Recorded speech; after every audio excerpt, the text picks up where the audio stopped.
My name is Julianne Peterson, and I am your host every Tuesday night for Zoom at 8. And we have been here for 6 years. 6 years, you guys have been signing up and joining me to learn and network with industry experts. And tonight is going to be like no other. We've got Mandy McAllister joining us.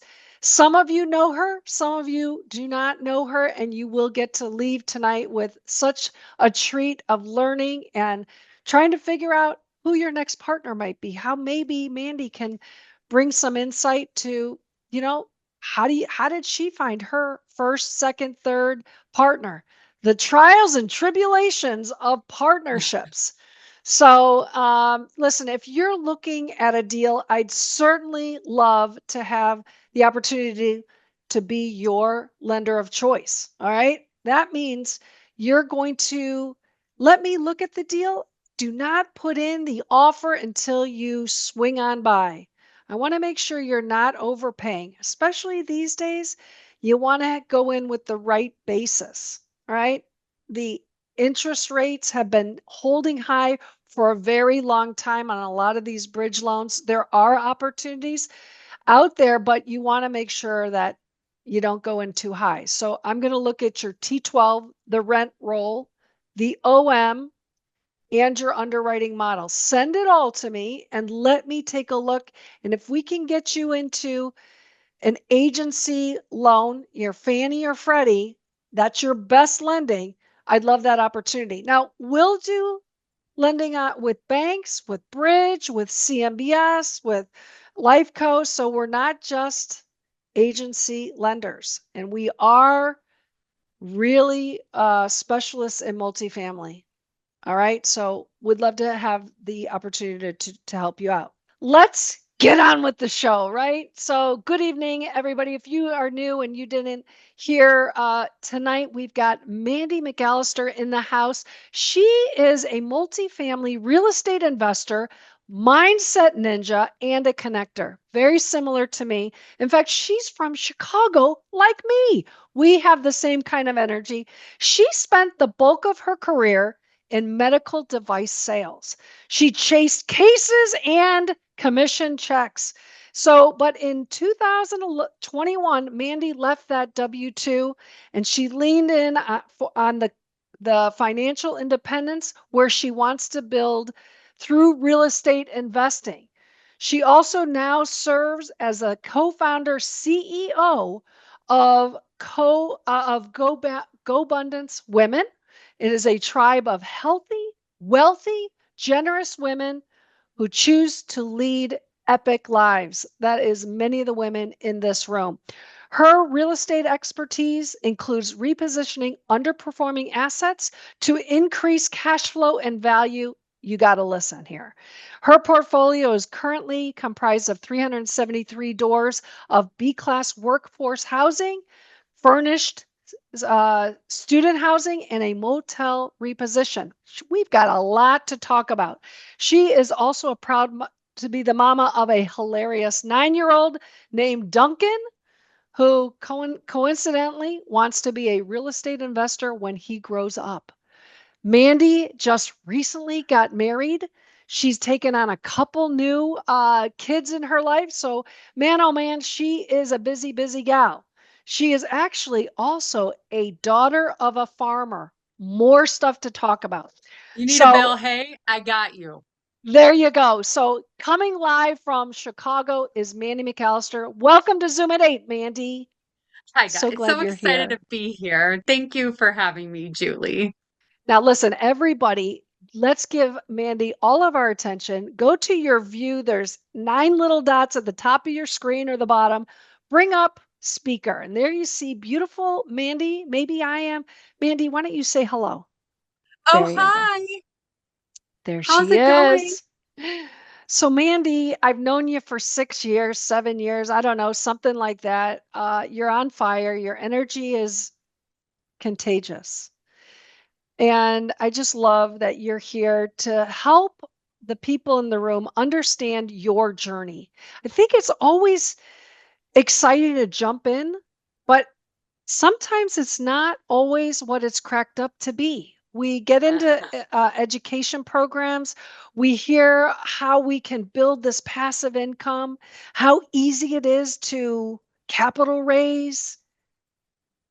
I want to know your experience. You came from medical sales. I'm sure that was challenging at times, not always positive, not always life-giving. And now you're in real estate. So kind of walk us through, how did you decide to leave your W-2 after being having a successful run in medical sales and jumping into real estate from a single family into multifamily, hotels, and now guiding people in a mastermind? Well, I mean, man, the way you say it, Julie, checks in the mail, homegirl. Oh my gosh. I grew up on the farm and followed volleyball to where school would give me a free education, get me out of that small town. So that was my whole plan in life.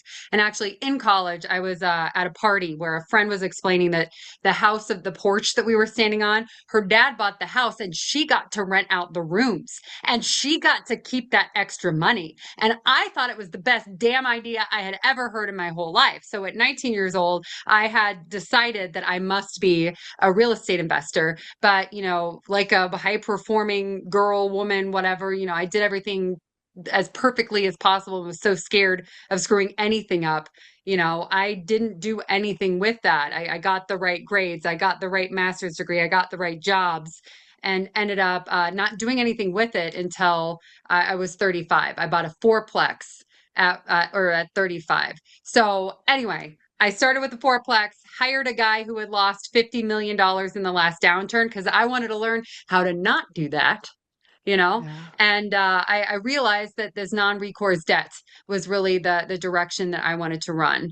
It seemed to me, as an economist, my master's is economics, this idea that the non-recourse debt is the asset itself, in my opinion. So the type of stuff that Julie helps you with, like that is the full asset, and especially if you can lock it in long term, inflation is going to take care of you. So I went from the fourplex into some partnerships, bought a 53, a 38, 104, got into an 18 key motel, had enough real estate that I didn't need my day job anymore. Actually, kind of funny story. I didn't go to medical school because I didn't want to be on call. And then I ended up on call with a medical device company. I was with Medtronic. I sold defibrillators. So, you wait until doctor's ready to do that case, So you're freaking on call, and I was on call with a sales job, which was my whole like reason to not be in medical school. So that's when I doubled down on the real estate, so I didn't have to be on call anymore. So let's just backtrack. Your first asset was the 4 unit, and you did that with your own income while you were working full time. Yep, And if, I think you were a single mom, maybe during that, or not the no fourplex. kids. So I did the four Okay. and the six, and then divorced, and Okay. did that. Then that's when I jumped into the 53. Okay. So tell me about the 53. When was there was a person that you had invested in? Mm. Could you walk us through that potentially that relate? How did that go for you? So I have had a lot of partnerships, and there's a couple of points here in my journey that I have screwed up so royally, guys, that I'm hopeful to underline what an like idiotic move I made and what I learned from it. So hopefully you guys don't do the same thing. Well, I had done the four and the six and an 11 and the 53. And in the 53, I partnered with a couple of guys. One who was kind of newer and more active, and another guy who his problem was he had to place a ton of capital and also wanted to be active in the deal. So we were all three together able to do that 53. Then a guy in Chicago had done a ton of single family homes. Had done no multifamily. I knew multifamily from like a single larger transaction, right? So obviously I'm an expert at that point. Um, but most of the coaches would tell you they were. Anyway, I end up he wants help doing a 900 unit property that is in receivership in the suburbs of Chicago. And I'm like, bro, we are not doing anything this big if we've never done anything together. You do single family, let's do some transaction together so that we can, end up running towards this bigger one if it makes sense, right? So he finds 2 single family homes. I'm going to be the capital to buy it. He's going to fix it up within, or he's going to then lump it into his blanket loan. That whole process should take like 4 weeks. Anyway, so I give him the check to buy these 2 single family homes. 110 grand was going to buy 2 single family homes that I had seen the appraisals. I did all of that. I required all the LLC paperwork that the first 100,000 out of that LLC was going to come to me. I had done all of this brilliant real estate investor due diligence, guys. And then the guy cashes the check and he does nothing. 4 weeks, 6 weeks, 8 weeks go by. Homeboy has not. I do my little searches. He hasn't bought these single family residences, right? He's just pocketed this 100 grand. And I ask him about it and he says, look at the exhibits. This LLC owns nothing. You bought half of an LLC that owns nothing. So this was not the first time he'd done something like that. And I figured out that I could go, chase this guy with litigation, throw another 100 grand to maybe get my 110 back. Or you know what? These things are still for sale. These 2 single family homes are still for sale. I can just take new liquidity and go buy them. So I paid 90K for those 2 houses that he hadn't ever bought. And I immediately had $200,000 worth of real estate after I finished that purchase. So I'm kind of whole on the deal. But the thing that I would tell you is I met this guy at church. Our kids played together. There were 1,000 reasons to have trusted this guy. If I would have done a single Google search, I would have realized this guy was a creep. If I would have done a background search the way that I do now, I would have realized that he had done this dozens of times and screwed over many, many, many people. So what I do now in my lesson here, and I like to kind of give you this as an idea, is if you're vetting partners, do this full background search on them, and you will end up with something like, hey, Julie, it says here that in 1997, you went 38 miles over the speed limit. What were you thinking? Right? So now I've manufactured this awkward conversation. Julie can tell me she's great at communication in hard situations, but if I've now manufactured one, I get to see real time how she deals with that embarrassment. Does she deal with like, yeah, that was a big mistake, or, shut up, what are you doing, Mandy, digging into my business, right? So you can create that type of an atmosphere just by doing your due diligence and kind of confronting them with something that's very low stakes. Gosh, that was so chock full. So you learned how to vet this person, and you now do that on every transaction. Yes. I would say too that the way I invest is, I looked at the billionaires. I looked at the people who were, I was in medical device sales. I was answerable to all of these doctors, right? I felt like if I was going to run at syndication, I was going to be answerable to a bunch of rich people again. And I was going to have pressure to jump on a treadmill that I'm going to have to increase the value of this property and sell it in 3 or 5 years and then go have reinvestment risk and go do it again. I didn't want to get off the treadmill of medical device sales onto what felt to me like a treadmill of syndication. So what I did is I found partners that wanted to buy and hold for the longer term, lock it down on agency debt that is longer term, and really just write it as a floor of income for whatever that cash flow is. Right. So I did the math to see how much money do I need to live my life as a floor of income. And then I hit it by going after these 50 unit, 38 unit, even the 6 unit that I've got that I held on to. Most of that's midterm rentals now, guys. That throws off like 7 or 8 grand a month. I don't thumb my nose at the little stuff because, oh, it's not worth my time. I care about the money that comes into my bank account every single month.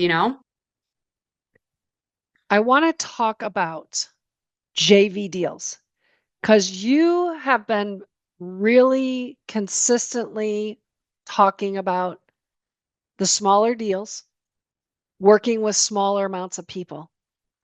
So can you walk us through how your JV deals are in terms of returns versus your syndication and what your returns look like on that?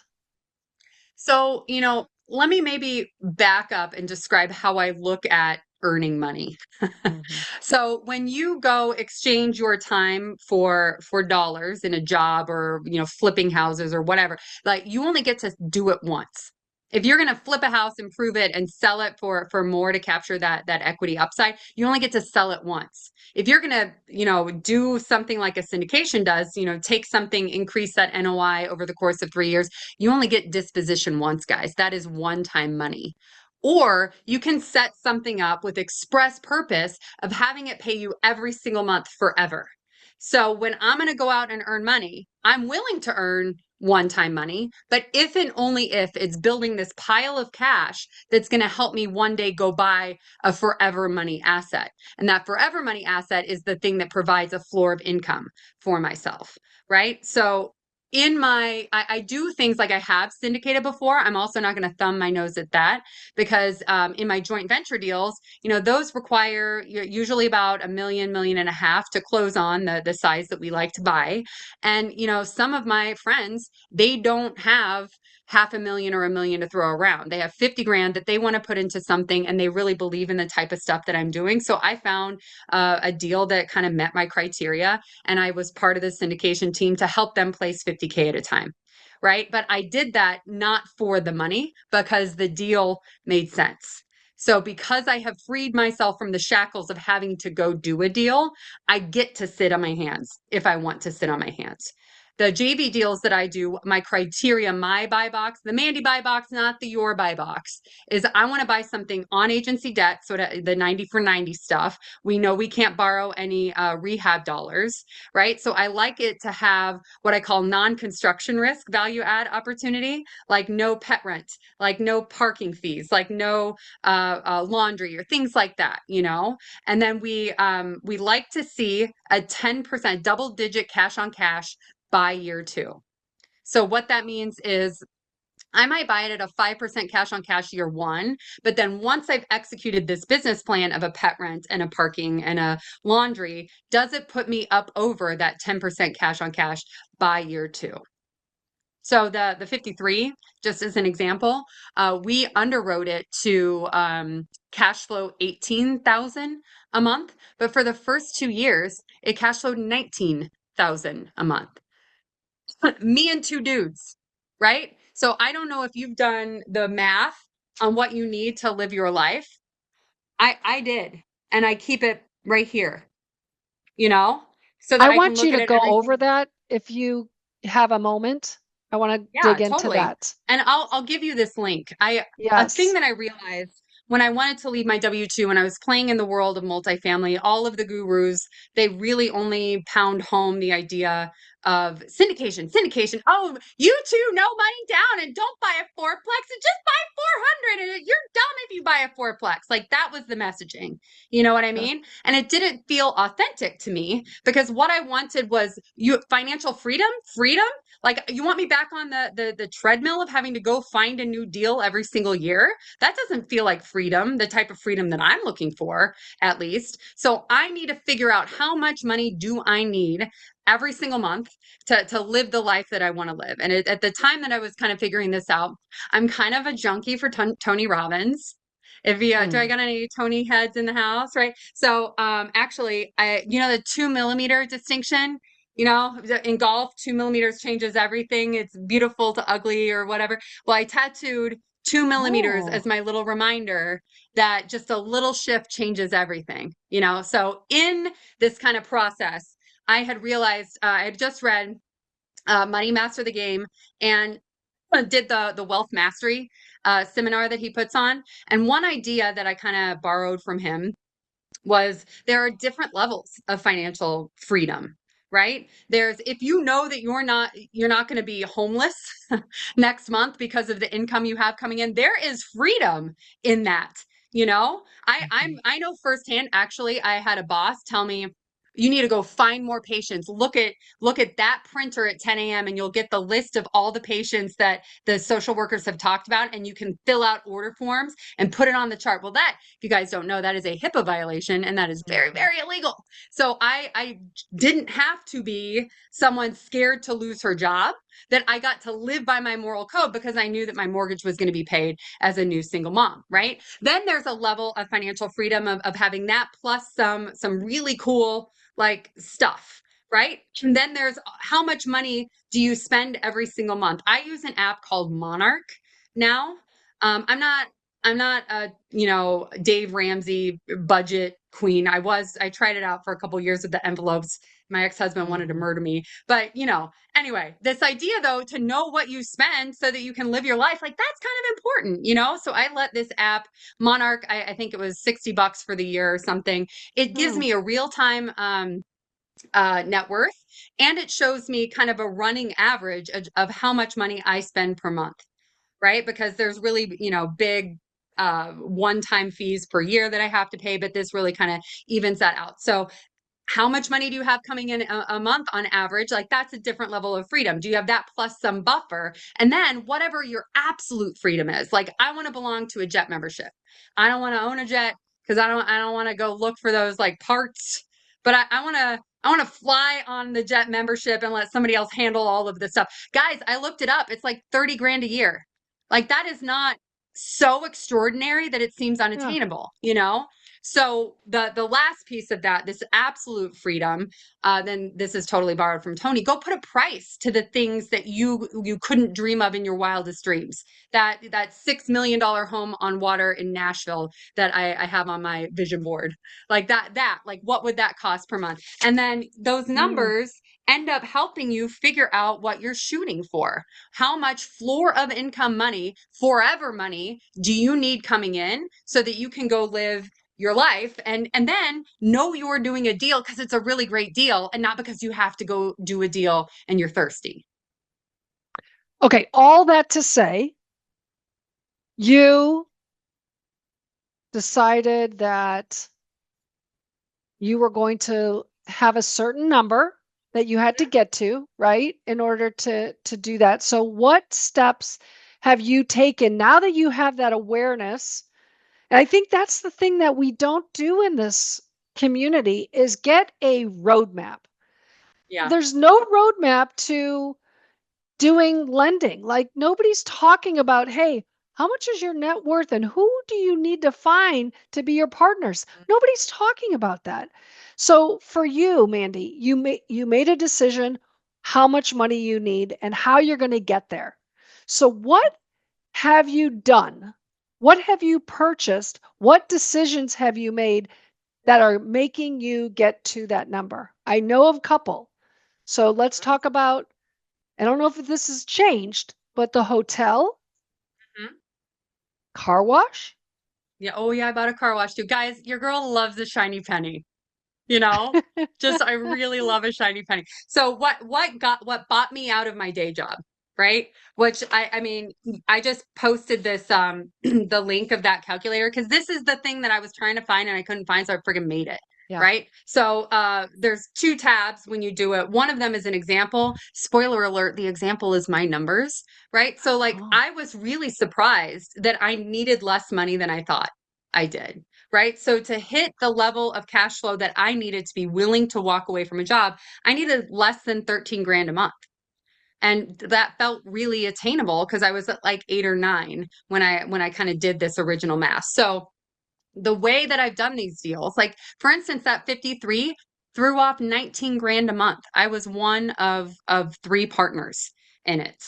Right. That'll get you pretty far pretty quick if your goal is So, 13 so, grand. so just to do the math, Mm-hmm. 19 divided by 3 Well, is, I'm not a third partner. I would have structured that deal differently if we were doing it now. Your girl's only a 10% partner in that one.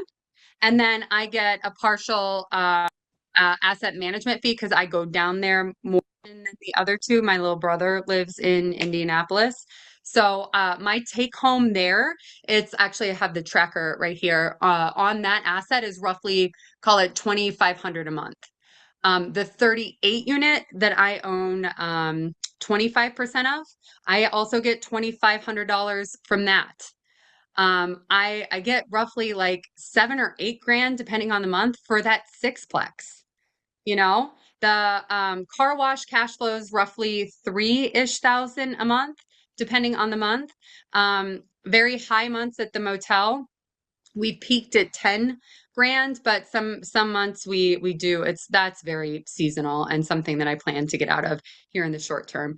But to get to 13,000, you add up a couple $2,000 or $3,000 a month assets, you're there pretty quick. You don't have to do 147 single family homes. You don't have, you just buy one or two of these 50-ish units on agency debt that's belt and suspenders in terms of safety because it's non-recourse. That is the stuff that really, that is my end game. I will do a number of things that are one-time money, like the car wash, like the motel, like these, honestly, my involvement in, I bought the rights to operate GoBundance Women. That is, number one, it fills me up. And number two, I get to meet really awesome women associated with it. But number three, like that is a one-time money thing, that I get when paychecks come in from that, it's something that I move that over to forever money acquisitions. Okay. So I do want to spend some time on the GoBundance because men also have an opportunity to be in GoBundance. So I do want you to talk about that at some point. You got it. So on the car wash, what I hear from you is you are very, very you got a lot of different asset classes, right? Yeah. I Yeah, don't think that's I, a bad thing. I do. I You do. do.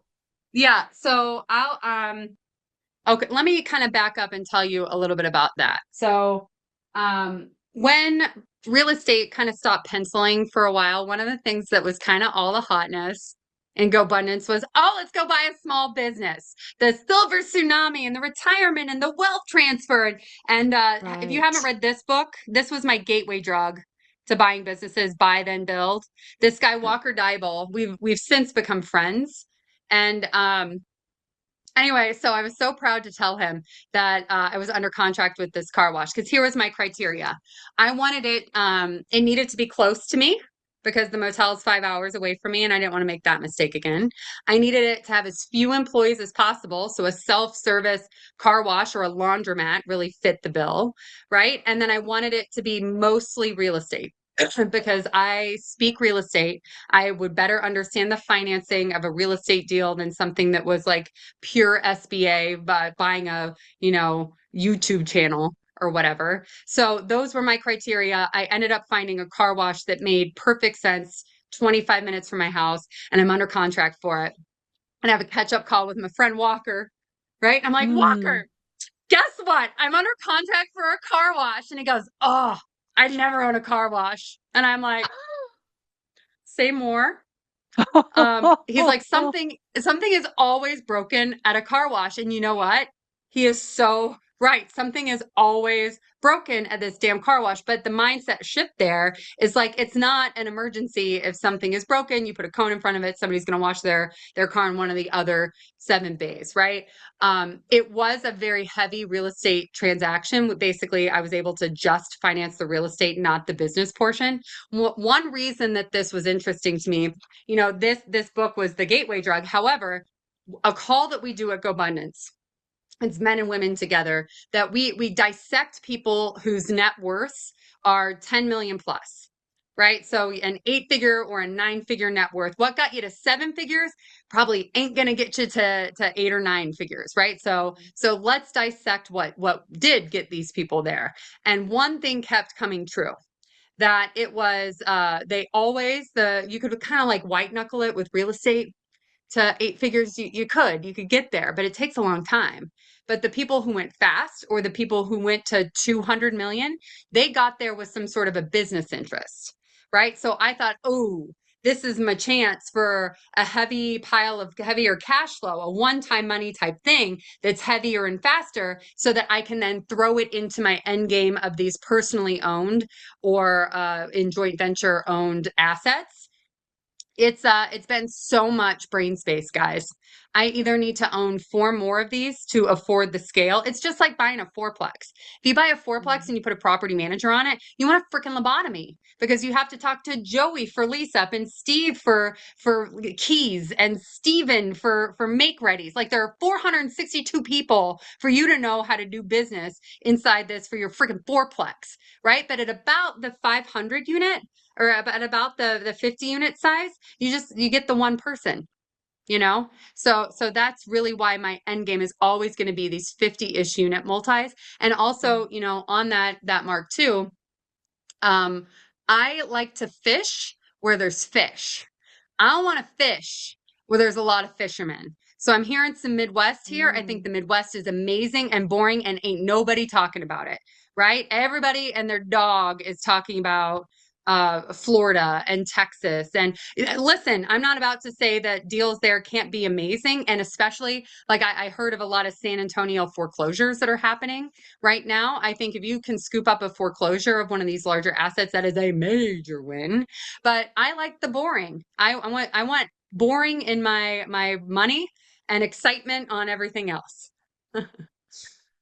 Wow, again, that was a lot of information that you dropped there. So if we're looking at hotel, car wash, single family, relationships, what has been the biggest challenge for you? Um, Kind of overarching across every deal, the ones that are the hardest are the ones with the hard partnerships. Because I mean, my husband loves this joke that I don't know if you know this, but there's a lot of people in real estate that'll tell you they're an expert and probably aren't an expert. Have you ever had that experience? Huh? So I had a partner on the motel. It seemed perfect. Like I do small multis, like all day long. Like that is the thing I know. Like I can get the loan and I can make it pretty and I can get it ready for you to then go manage as a partner who's a short-term rental property manager. She was the expert, Mm. managed it into the ground, made no money. It just absolutely had the worst reviews. I had to rebrand to get out from under it. I ended up buying her out so that I could, make the changes necessary to have it do what I knew it could do. It's always the people, and but once you find a good partner, my guy in multifamily stuff, like I am so loyal to him. If I will ever do a multifamily deal with anybody, I'm going to require that this guy come in because he's been so Mm. good to me. I want to be so good to him. Wow. I would say the same. Partnerships, guys, are so, so important. They can make or break you in a Mhm. minute. And here's the thing that's so crazy is that you can go out and ask people, hey, I would just want to vet this person. And a lot of these people will say, oh yeah, great. That person, I like them. I would say only nice things about them. And then you get in partnership with these people, and then other people come rolling in and saying, oh yeah, I had the same problem with that person. I would never do business with them. And so my words of wisdom on that is, hey, you do need to have partners. You need to vet them very well, do the background check. And if somebody were to come to you and ask you, would you do business with this person? I would ask that you really think about that response, because if they have not been good to you, you would hate for your friend or colleague to have to be put through the same thing that you did. Would you agree with that, Mandy? What's your thought? The way that I went further faster was with partnership. I will absolutely continue to do partnerships, but like you're talking to a lady who's been divorced, like relationships can be bad. And you just need to identify them and you need to have the really hard conversations up front. One thing that Mhm. every single time I screw one up, like I just kind of add something to the list that I need to vet the next time, Yeah. right? So the woman who was the first partner on the motel, she operated her life like her hair was on fire. Everything was always so reactionary. Looking at that, That should have been a red flag, right? I should have also talked to her about her dedication to tracking things, because I really believe that what you measure, you can manage, and what you're managing, like what you got your eyes on, that improves, right? And the idea of what is our occupancy this month, that was a pushy question to her. I should have looked at previous reports before, letting her take the reins there, or having a plan to write her out as the property manager if she didn't do a good job. Like I should have figured out a way to trump it. One thing too, actually, this is a really incredible tip. You take nothing else away, remember this for partnership. It's called a shotgun clause. I actually learned about this at a Tony Robbins thing too.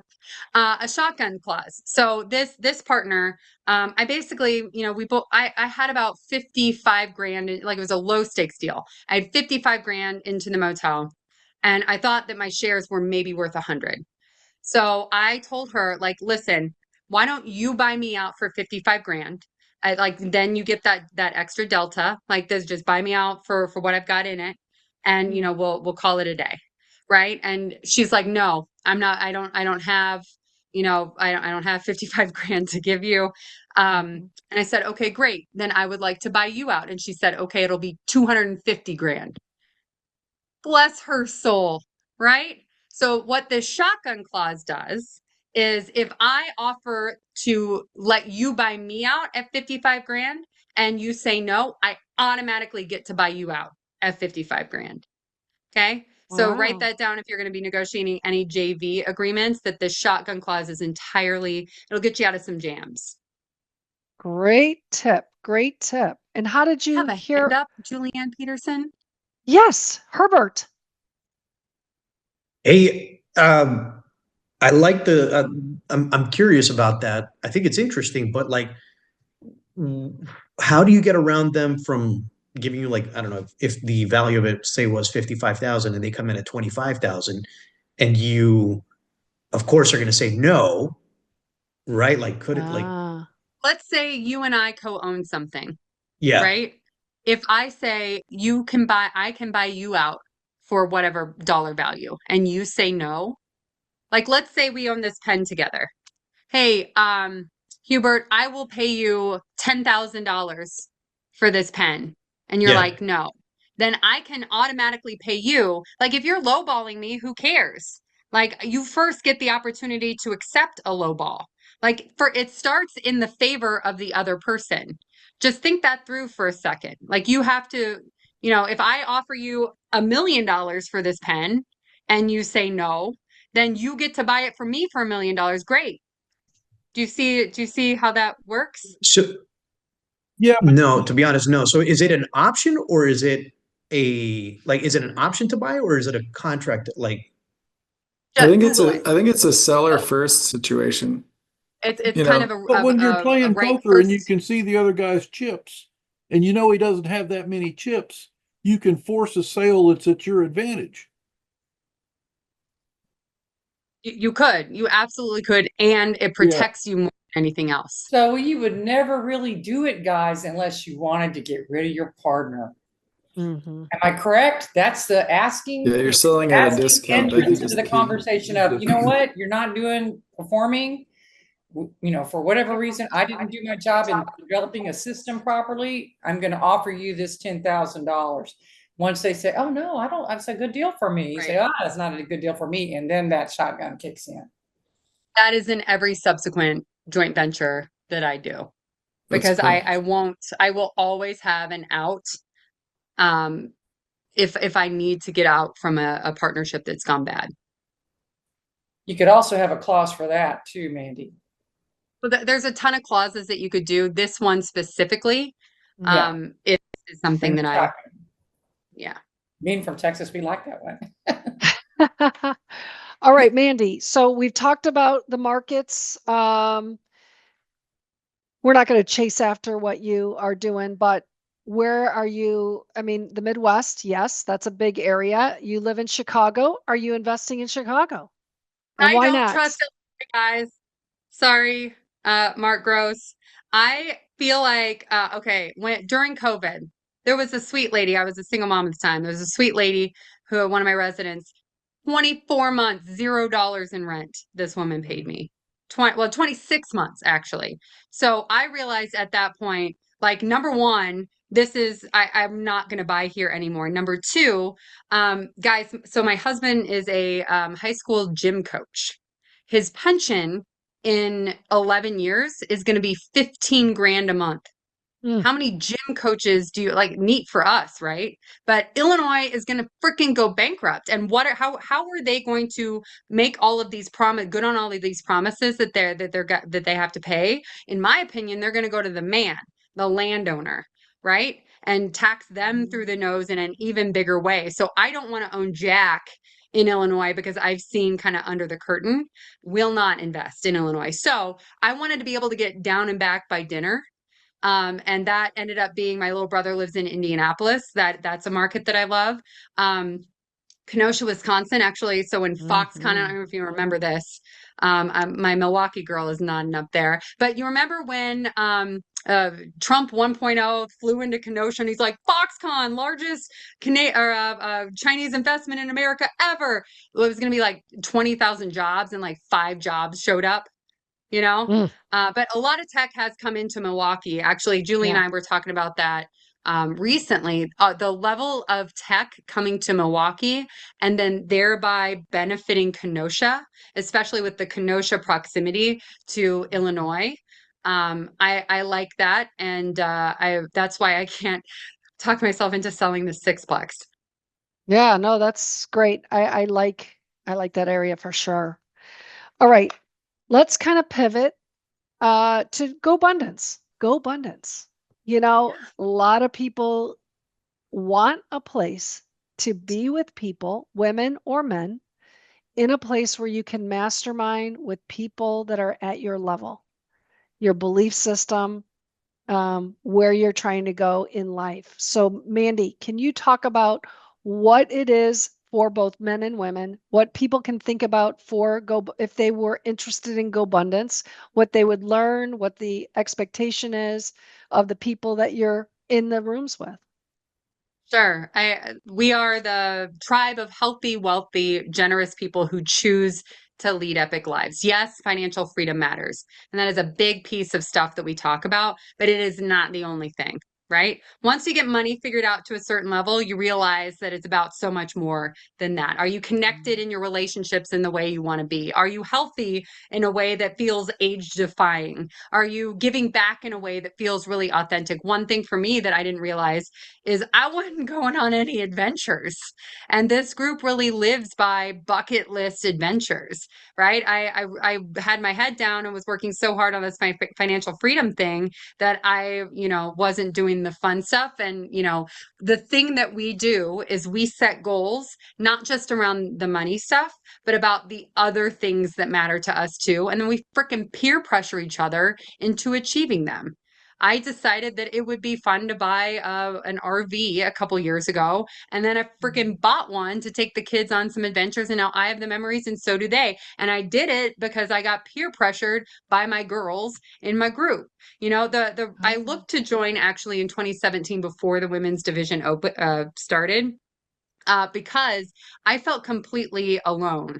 This room with this many women makes me real happy, but I know that you all know what it's like to play in a boys' club, and men in this room too. The reason that our brother group hits so strong is, the chance to feel vulnerable about, this deal isn't going how I want it to go, or, my wife is not responding to me in the way that, like, that conversation of my fear of failing as a mother plays better with just girls in the room, and the other side of the coin is true, right? So we separate out for the things that matter in terms of gender, and then we come together on the stuff, like many of the business conversations. That one that's 7 to 8 that I talked about, the figuring out how to get to $100 million net worth, that call is all co-ed. And then we come together where it makes sense, and we stay separate where it makes sense. So in terms of expectations, the people who squeeze the most juice out of this, end up going all in on what we call their pod.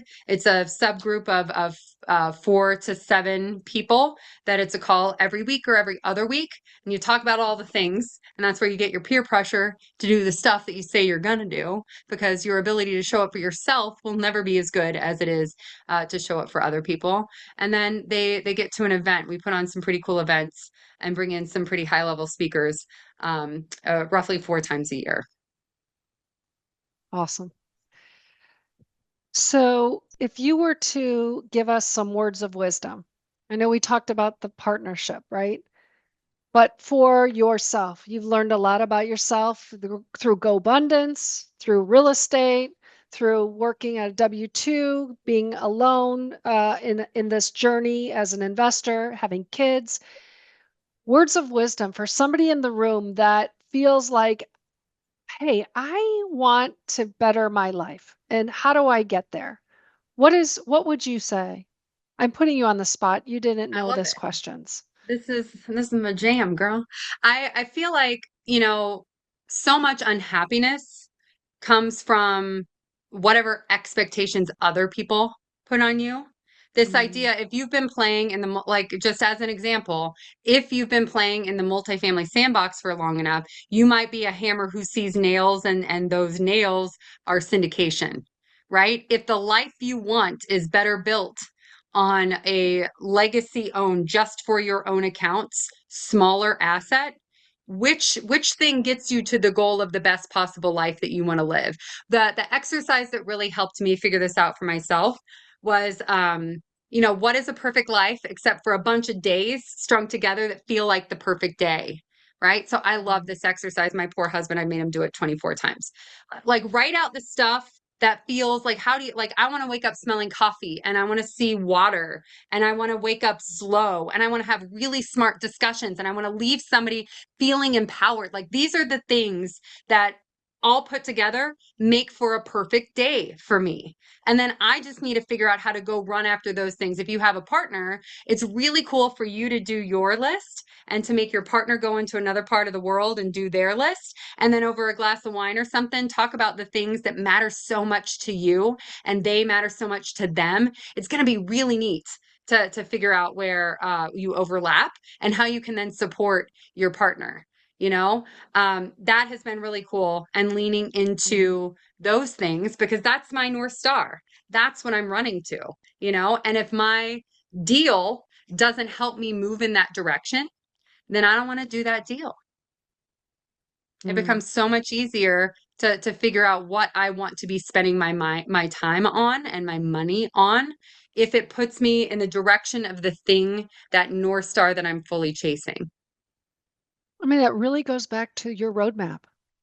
Mhm. It's getting clear what you want, where you're at, how do you get to it, and what are the steps that I need to take? Whether it's being in a GoBundance, having people around you, supporting you, coming to Zoom at 8. All of these things could make you a stronger person to get to those goals. I absolutely love it. Thank you so much for your wisdom and sharing that with us.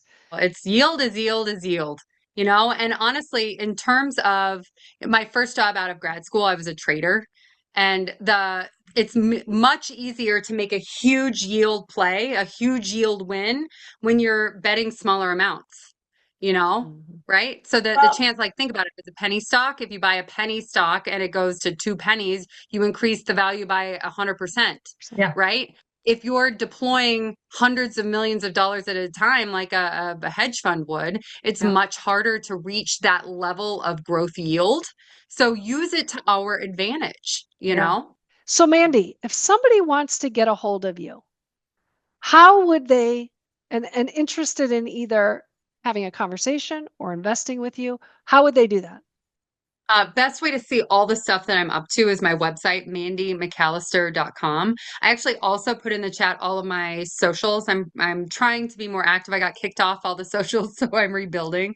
But if you are at all interested in any of these things, GoBundance, these midterm or these mid-size multi stuff, I have a lot of resources on the website, including that financial freedom calculator that I also put it in the chat. Do your numbers, because guys, you're going to be surprised. You're going to surprise yourself at what your North Star is. Awesome. Well, again, thank you, Mandy. It was so helpful.